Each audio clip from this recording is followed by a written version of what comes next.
अस्सलाम वालेकुम फ्रेंड्स, उम्मीद है आप सब लोग खैरियत से होंगे। अब मैं हूँ आपका इंस्ट्रक्टर अली रज़ा इस कोर्स में। अब वीडियो स्टार्ट करने से पहले मेरी आप सबसे एक रिक्वेस्ट है कि मेरे चैनल को सब्सक्राइब कर लें, बेल के बटन को रिंग कर लें ताकि मेरी आप आने वाली लेटेस्ट अपडेट्स और वीडियोस आपको मिलती जाए। नहीं जी, आज हम अपना टॉपिक शुरू करते हैं। आज हमारा टॉपिक है CSS background image. Last time हमने पढ़ा था कि किस तरह से हम किसी भी वेब पेज का बैकग्राउंड कलर को चेंज कर सकते हैं थ्रू CSS। ठीक है, CSS के थ्रू किस तरह से हमने इसके बाकी इसकी डिज़ाइनिंग वगैरह चेंज की थी। आज हमने देखना है कि हम CSS के थ्रू कैसे पीछे कैसे पीछे अपने बैकग्राउंड के ऊपर कोई इमेज यूज़ कर सकते हैं। ठीक है, अब इमेज की डिफरेंट किस्म की प्रॉपर्टीज़ हैं जो हम बारी बारी पढ़ेंगे। सबसे पहले इमेज की प्रॉपर्टी है, फिर इमेज रिपीट है, ठीक हो गया, फिर इमेज बैकग्राउंड अटैचमेंट है, background colour, background repeat, background size. तो ये बारी बारी अप्लाई करके देखते हैं कि इन प्रॉपर्टीज़ का क्या रिजल्ट हमारे सामने आता है। नहीं जी, मैं आपको एडिटर में लेके चलता हूँ जी। ये एडिटर है मेरे पास। अब मैंने इसके पीछे एक इमेज लगाना है। ठीक है, सबसे पहले तो मुझे एक इमेज चाहिए होगा, वो मैंने पहले ही ऑलरेडी रख लिया हुआ है। कॉपी करके दो इमेज रखे हुए हैं, एक बड़ा इमेज है और एक छोटा इमेज है। मैं दोनों को आपको बारी बारी लगा के बताऊंगा कि जो बड़ा इमेज है उसका क्या रिजल्ट आता है और छोटा इमेज है उसका क्या रिजल्ट आता है। ये जी स्टार्ट करते हैं। अच्छा जी, अब हमने चूंकि पूरे पेज के पीछे लगानी है तो वो चूंकि ये बॉडी है तो बॉडी के अंदर ही हम इसकी बैकग्राउंड की प्रॉपर्टी लगाएंगे। वो कैसे लगाएंगे? वो ऐसे करेंगे, बैकग्राउंड हम ले लेंगे बैकग्राउंड इमेज की एक प्रॉपर्टी, बैकग्राउंड डैश, ये पूरा लिख लेते हैं, बैकग्राउंड डैश इमेज, ये आ गया। अच्छा, अब इसमें एक हमने यूज करनी है प्रॉपर्टी URL। ठीक है, अब URL हमारा बेसिकली पड़ा हुआ है, URL बता रहा है कि पाथ क्या है आपकी इमेज का, यानी कि आपकी इमेज किस कंप्यूटर में किस हिस्से में पड़ी हुई है। तो आपने इसका पाथ इधर देना है ताकि ये हमारे लिए जो ब्राउज़र है उस पाथ में से जाके आपके लिए वो इमेज को डिस्प्ले कर सके ब्राउज़र पे। वो कैसे होगा? अब हमारे चूंकि इमेज के फोल्डर के अंदर है तो हमें इसे दो डॉट डालने पड़ेंगे। ये डायरेक्टरी को शो करता है। एक डायरेक्टरी तो होगी मेन जिसमें हमारी CSS की फाइल पड़ी है, और एक डायरेक्टरी वो जो आपसी जहाँ पे इमेजेस की आपका फोल्डर के अंदर जो इमेज पड़ा हुआ है उसके हम डालेंगे स्लैश। अब मेरी जो फाइल है वो मैंने कहाँ पे रखी हुई है? वो मैंने रखी हुई है इमेजेस के फोल्डर के अंदर। तो मैं यहाँ पे इमेजेस का फोल्डर लिख दूंगा और फिर स्लैश डालूंगा और यहाँ पे मैं फाइल का नाम लिख दूंगा .jpg। ये JPG साथ आपका बड़ा ज़रूरी है। ठीक है, ये JPG लिखना, क्योंकि ये एक्सटेंशन को शो करता है। अगर आप ये साथ लिखेंगे तब आपकी वहाँ पे फाइल शो होगी। अब मैं इसको Ctrl+S करता हूँ और आपके सामने लेके जाता हूँ ब्राउज़र में और रिफ्रेश करता हूँ। अब ये देखिए हमारी बैकग्राउंड इमेज लग गई है। अब ये हमारी इमेज बहुत बड़ी है, इसने पूरी की पूरी इमेज को कवर अप कर दिया है पूरे के ऊपर। ठीक है, अब मैं एक और इमेज आपको लगा के दिखाता हूँ, थोड़ी सी वो छोटी होगी। ठीक है, वो इसका मकसद ये होगा कि क्योंकि मैंने आगे बैकग्राउंड रिपीट की प्रॉपर्टी लगानी है, बैकग्राउंड अटैचमेंट की प्रॉपर्टी लगानी है, तो उसके लिए मुझे ज़्यादा छोटी इमेज चाहिए होगी ताकि मैं आपको आसानी से समझा सकूं कि हॉरिजॉन्टली और वर्टिकली इमेज कैसे रिपीट होता है। क्योंकि ये रिपीट हो नहीं सकता क्योंकि ये पूरा बहुत बड़ा है, इस वजह से ये पूरे के पूरे पेज पे आ गया है। अब मैं इसका नाम चेंज कर लेता हूँ। मैं इसका नाम रख देता हूँ DYNAMIC dynamic.png। ठीक है, मैं इसको रिफ्रेश करता हूँ जी। अच्छा, ये आपके सामने अब एक छोटा इमेज डिस्प्ले हो गया है। अच्छा, अब बाय डिफ़ॉल्ट जो सी इमेज आप CSS के थ्रू लगाते हैं तो वो बाय डिफ़ॉल्ट हॉरिजॉन्टली और वर्टिकली ऑटोमेटिकली रिपीट हो जाती है। ठीक है, यानी कि अगर छोटी इमेज है तो उसने आपका बॉडी का जितना भी साइज होगा पेज का, उसने सारी की सारी जगह पे वो आप एक दूसरे को रिपीट कर लेगा। अगर आप चाहते हैं कि ये आपको जो पीछे इमेज नजर आ रहा है वो रिपीट ना हो, यानी कि वो एक ही दफ़ा नजर आए, तो फिर आपको एक प्रॉपर्टी यूज करनी पड़ेगी, उसको कहते हैं बैकग्राउंड रिपीट। बैकग्राउंड रिपीट पे हम इसकी वैल्यू दे देंगे बैकग्राउंड रिपीट नो रिपीट। ठीक है, नो रिपीट की इसकी हम वैल्यू प्रॉपर्टी दे देंगे। वो होगा क्या? अब इससे ये होगा कि अब ये रिपीट नहीं हुई। ठीक है, अब जितनी ओरिजिनल साइज में हमारे पास जो इमेज था वो ऐसे ही लग गया है। अगर मैं नो रिपीट की प्रॉपर्टी को खत्म करूंगा तो ये बाय डिफॉल्ट पे चला जाएगा, इस इमेज को रिपीट कर देगा। क्योंकि अगर आप कोई भी इमेज लगा रहे हैं, चाहे वो छोटा है या बड़ा है, जितना आपके पेज का साइज है वो ऑटोमेटिकली उसको पूरे पेज के ऊपर कवर अप कर देगा। वो कैसे करेगा? वो इससे करेगा कि वो आपको या तो हॉरिजॉन्टली रिपीट कर देगा या उसको वर्टिकली रिपीट कर देगा। लेकिन अगर आप चाहते हैं कि आप एक ही इमेज शो कर रहे हैं ओरिजिनल साइज में, तो आप एक प्रॉपर्टी यूज कर लें नो रिपीट। जैसे ही आप नो रिपीट प्रॉपर्टी यूज करेंगे तो क्या होगा कि वो जो सी है वो आपकी ओरिजिनल शेप में नजर आ जाएगी। अब अगर मैंने इसको बट हॉरिजेंटली रिपीट करवाना है, यानी कि मैं चाह रहा हूँ कि ये जो मेरा इमेज है ये आगे की तरफ रिपीट हो जाए, तो मैं इसके लिए फिर एक वैल्यू दे दूंगा नो रिपीट प्रॉपर्टी के अंदर रिपीट एक्स। ठीक है, अब मैं रिपीट एक्स जैसे ही दूंगा, अब देखिएगा हमारी इमेज आगे की तरफ रिपीट हो गई है। तो ये इस प्रॉपर्टी की मदद से आप रिपीट एक्स की मदद से आप अपनी इमेज को हॉरिजेंटली रिपीट कर सकते। अब मैं चाहता हूं कि नहीं हॉरिजेंटली नहीं, मुझे वर्टिकली इसको रिपीट करना है, मतलब नीचे की तरफ मैंने इसको रिपीट करवाना है, तो फिर मैं एक प्रॉपर्टी यूज कर लूंगा रिपीट वाई।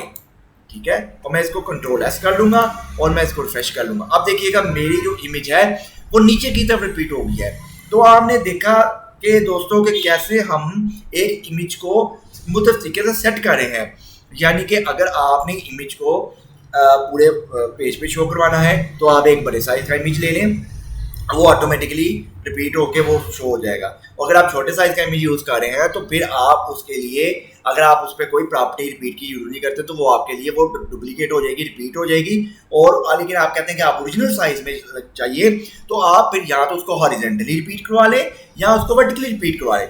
अच्छा, अब ये है हॉरिजेंटली रिपीट हो गया। अगर मैं इस पर प्रॉपर्टी अब लगाता हूँ नो रिपीट, ठीक है, तो ये क्या होगी, ये यहाँ पे ओरिजिनल ही रहेगी जो इमेज हमारे पास है। अच्छा, अब आप इस इमेज के पोजीशन को भी चेंज कर सकते हैं। यानी कि अभी जो आपको जो बैकग्राउंड इमेज है वो आपको राइट साइड पे नजर आ रहा है, ठीक है, बाय डिफॉल्ट। अगर आप चाहते हैं कि यार मैं इसको टॉप के ऊपर सेंटर में ले आऊं, तो वो उसके लिए भी आपको एक प्रॉपर्टी यूज करनी पड़ेगी, उसका नाम है बैकग्राउंड पोजीशन। बैकग्राउंड पोजीशन हमारे लिए क्या करता है कि हमारे लिए जो इमेज की पोजीशन है उसको टॉप, लेफ्ट, सेंटर, राइट में हमारे लिए डिस्प्ले कर देता है। वो कैसे होगा वो लगा के देखते हैं। वो देखेंगे हम बैकग्राउंड पोजीशन की हम एक प्रॉपर्टी लेंगे और हम कहेंगे इसको कि यार ये टॉप के ऊपर ना राइट साइड पे मुझे ले जाओ, राइट टॉप पे, यानी कि ऊपर ही रहे और राइट साइड पे कॉर्नर पे चली जाए। तो मैं इसको रिफ्रेश करूंगा। आप ये देखें, जैसे ही मैंने बैकग्राउंड पोजीशन की प्रॉपर्टी लगाई है उसको बताया कि राइट पे चले जाओ, टॉप पे चले जाओ, तो वो कॉर्नर पे चलेगी। अगर मैं इसको कहूँ कि यार नहीं आप ऐसा करें कि जो हमारा ये इमेज है ना वो सेंटर टॉप में शो कर दें, तो हम इसके लिए सिंपल इसकी वैल्यू सेंटर कर देंगे, सेंटर टॉप, ठीक है, और कंट्रोल एस कर देंगे और इसको रिफ्रेश कर देंगे और ये देखिएगा ये सेंटर में चलेगी। अब मैं चाहता हूँ कि यही वाला इमेज जो नीचे ये इस जगह पे सेंटर में शो हो जाए, तो फिर उसके लिए हम सेंटर की प्रॉपर्टी यूज करेंगे, सेंटर और कंट्रोल एस करेंगे और ये हमारे लिए देखिए सेंटर में चला जाए। तो इस तरह से आप अपनी जो बैकग्राउंड इमेज है उसकी पोजीशन को भी वाया CSS की प्रॉपर्टीज बैकग्राउंड पोजीशन के जरिए चेंज कर सकते हैं। उसके बाद हमें एक और प्रॉपर्टी पढ़नी है, वो है बैकग्राउंड अटैचमेंट। अच्छा, अक्सर आपने कोई वेबसाइट देखी होंगी कि उसमें वेबसाइट में क्या होता है कि जो बैकग्राउंड इमेज है ना वो एक आपका जो ऊपर कॉन्टैक्ट है, जैसा this is a paragraph, this is a heading, ये कॉन्टैक्ट है, ये उधर ही खड़ा रहता है जबकि इमेज बीच में से मूव कर रहा होता है।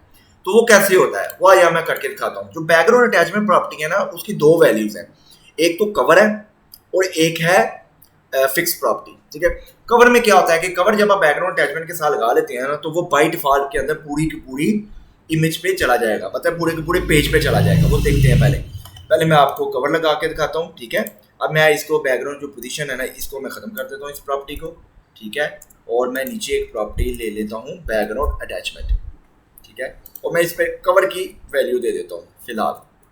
अभी आप देखें हमारे पास क्या रिजल्ट आता है। ठीक है, अच्छा, अब जो ही मैंने कवर की वैल्यू दी है ना तो इसने क्या किया है, मैंने अब देखे ना इसके अंदर अगर मैं नो रिपीट को इसको ख़त्म करता हूँ, ठीक है, नो रिपीट भी ख़त्म करते हैं। ठीक है, अभी देखिएगा, ये देखिए जैसे मैंने कवर की प्रॉपर्टी लगाई है ना तो इसका मतलब ये हुआ है कि इसने बाय डिफॉल्ट के ऊपर हमारे पेज के ऊपर ले आया है। तो बेसिकली कवर की प्रॉपर्टी किस लिए यूज होती है कि अगर आपने पूरे पेज के ऊपर अपना बैकएंड पे अपनी बॉडी के पीछे बैकग्राउंड पे अगर आपने एक पिक्चर शो करवाना है तो आप कवर की यूज करेंगे। ठीक है, अच्छा, अब मैं दूसरी लगा के दिखाता हूँ आपको। पहले मैं इधर साथ नो रिपीट की प्रॉपर्टी लगी है। तो अच्छा, अब मैं क्या चाह रहा हूँ इसके लिए ना मैं आपको ना आपको सही समझ आएगी, मैं आपको दूसरी वाली इमेज लगा के बताता हूँ। ठीक है, उसमें आपको ये वाली प्रॉपर्टी का सही समझ आएगा क्योंकि इस प्रॉपर्टी का साइज ज़रा छोटा इस इमेज का ना, तो आपको सही पता नहीं लगेगा। अब ये देखिए, अब देखिए एक बात और कीजिएगा, अब मैंने इस पर कवर लगाई हुई है ना प्रॉपर्टी, तो कवर में ये देख रहे हैं ये पूरे का पूरा ऊपर नीचे खुद पूरा हो रहा है, यानी कि ये जो हमारा कॉन्टैक्ट है और बैकग्राउंड है वो साथ साथ चल रहे हैं। ठीक है, यानी कि एक जैसे साथ ही स्क्रॉल हो रहे हैं। तो अगर मैं आप इस पे प्रॉपर्टी लगाता हूँ फिक्स्ड, ठीक है, बैकग्राउंड अटैचमेंट में, तो फिर क्या होगा, तो फिर देखिएगा क्या हमारे पास रिजल्ट आता है। अब देखिए, अब आप गौर करें एक चीज को कि अब हमारा जो बैकग्राउंड है वो फिक्स हो गया है और उसके ऊपर कॉन्टेक्ट मूव कर रहा है। देखिए ना, अब देखिए ना, पीछे बैकग्राउंड नहीं हिल रहा। पहले अटैचमेंट में क्या हो रहा था, बैकग्राउंड अटैचमेंट कवर में, कि हमारा बैकग्राउंड प्लस हमारा जो कॉन्टेक्ट है, ये हेडिंग है, ये पैराग्राफ है, ये इकट्ठे स्क्रॉल हो रहे थे ऊपर नीचे। ठीक है, अब मैं दोबारा करके बताता हूँ आपको। ये देखिए कवर में जी, ये देखिए कवर में कंट्रोल एस किया मैंने। अब ये देखिए, गौर कीजिएगा, अब देखिए ये दोनों हमारा पीछे बैकग्राउंड भी ऊपर नीचे हो रहा है। ठीक है, लेकिन हम चाहते हैं कि हमारा सिर्फ ये कॉन्टैक्ट ऊपर नीचे हो, बैकग्राउंड फिक्स हो और कॉन्टैक्ट ऊपर नीचे इसके मूव करे। तो उसके लिए हम इस पे प्रॉपर्टी यूज कर लेंगे फिक्स। ठीक है, ये फिक्स प्रॉपर्टी यूज कर लेंगे। अभी मैं थोड़ा सा कॉन्टैक्ट और लगाता हूँ ताकि आपको सही तरह समझ आए, क्योंकि फिर वो ज़रा नीचे ज़रा और हो जाएगा। ये देखिए, ये मैं कंट्रोल एस करता हूँ, अब मैं इसको रिफ्रेश करता हूँ। ये देखिए, अब ये देखिए, अब बात को गौर कीजिएगा, अब हमारा बैकग्राउंड पीछे से मूव नहीं कर रहा, वो एक जगह पे रुका हुआ है, फिक्स्ड है, और हमारा कॉन्टैक्ट ऊपर नीचे से मूव हो रहा है। तो इस तरह से भी आप अपने बैकग्राउंड पे फिक्स की प्रॉपर्टी लगा के अपना बैकग्राउंड को फिक्स कर सकते हैं और ऊपर से कॉन्टैक्ट को मूव करा सकते हैं। आखिरी जो प्रॉपर्टी आज की है वो है बैकग्राउंड साइज। अब फॉर एग्जाम्पल ये देखिए, ये बैकग्राउंड बहुत बड़ा हो गया या बहुत छोटा है, तो आप इसके साइज पे भी रद्द बदल कर सकते हैं। वो कैसे, अब मैं बैकग्राउंड साइज की प्रॉपर्टी लगाता हूँ। ठीक है, अब मैं कहता हूँ ये बैकग्राउंड साइज 500 पिक्सल हाइट हो जाए और 500 पिक्सल सॉरी विड्थ हो जाए और 500 पिक्सल्स की हाइट हो जाए, तो फिर हमारे पास ये बैकग्राउंड क्या हो जाएगा। ये देखिए हमारे पास बैकग्राउंड छोटा हो गया। तो इस तरह बैकग्राउंड की प्रॉपर्टी लगा के भी आप मुख्तलिफ तरह से अपना बैकग्राउंड इमेज को बड़ा और छोटा कर सकते हैं। लेकिन व्यूअर्स, आज हमने जो प्रॉपर्टीज पढ़ी हैं वो बैकग्राउंड इमेज की प्रॉपर्टी पढ़ी है। उसके अंदर हमने पहले देखा है कि किस तरह से हम बैकग्राउंड के यूआरएल लगा के पाथ एक इमेज को लगा सकते हैं। फिर हमने उसको बैकग्राउंड रिपीट की प्रॉपर्टी पढ़ा। अगर तो बैकग्राउंड छोटा है तो आप नो रिपीट की प्रॉपर्टी लगा देंगे तो वो बैकग्राउंड आपका रिपीट नहीं होगा। अगर आप उसको हॉरिजॉन्टली रिपीट करवाना चाहते हैं सामने की तरफ, तो आप रिपीट एक्स की प्रॉपर्टी यूज करेंगे। और अगर आप उसको नीचे की तरफ वर्टिकली कराना चाहते हैं तो फिर आप वाई रिपीट वाई की करेंगे। इस तरह बैकग्राउंड अटैचमेंट में दो वैल्यूज हमने सीखी हैं। एक हमारी है कवर में क्या होगा कि आपकी वो बैकग्राउंड आपके कॉन्टैक्ट के साथ साथ मूव करेगा। जब फिक्स में क्या होगा कि बैकग्राउंड फिक्स हो जाएगा और कॉन्टैक्ट ऊपर नीचे मूव करेगा। और बैकग्राउंड साइज में क्या होगा कि आप अपने बैकग्राउंड साइज के बड़ा छोटा कर सकते हैं। लेकिन सर आज के लिए इतना ही काफ़ी है। अपनी नेक्स्ट वीडियो में इंशाल्लाह मुलाकात होती है। अल्लाह हाफिज़।